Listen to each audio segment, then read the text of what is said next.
Welcome to this explainer. Let's dive right into the chemistry of identifying invisible acids and bases. Ever wonder how we actually tell acids and bases apart when they look just like plain water? The secret? Indicators. They're chemical compounds that magically change color to reveal a solution's true identity.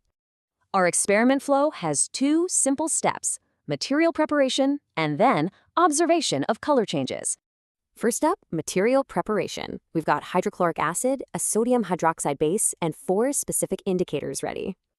All set. Now for step 2, observation of color changes. Let's systematically test each indicator. First, we'll test regular blue litmus paper against both our acid and our base. Boom, immediate reaction. The acid turns it red, but the base, no change at all.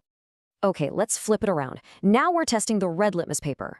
See that? The base turns it totally blue, while the acid does absolutely nothing. Next is phenolphthalein. Yeah, it's a mouthful. Naturally, this liquid starts out completely colorless. Let's drop in our acid and base samples and see what happens to this clear liquid.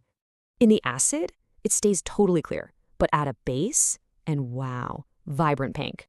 Finally, let's test methyl orange. As you'd guess, it naturally has a really distinct orange color. Watch closely as we add our acid and base into this bright orange liquid. Pretty wild, right?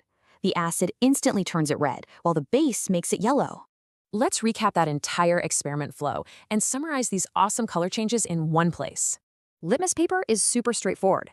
Acids always give you red, and bases always give you blue. Meanwhile, our chemical indicators give us a really vivid, colorful spectrum of pinks, reds, and yellows. So if you tested kitchen items like lemon juice or soap, what colors would you see?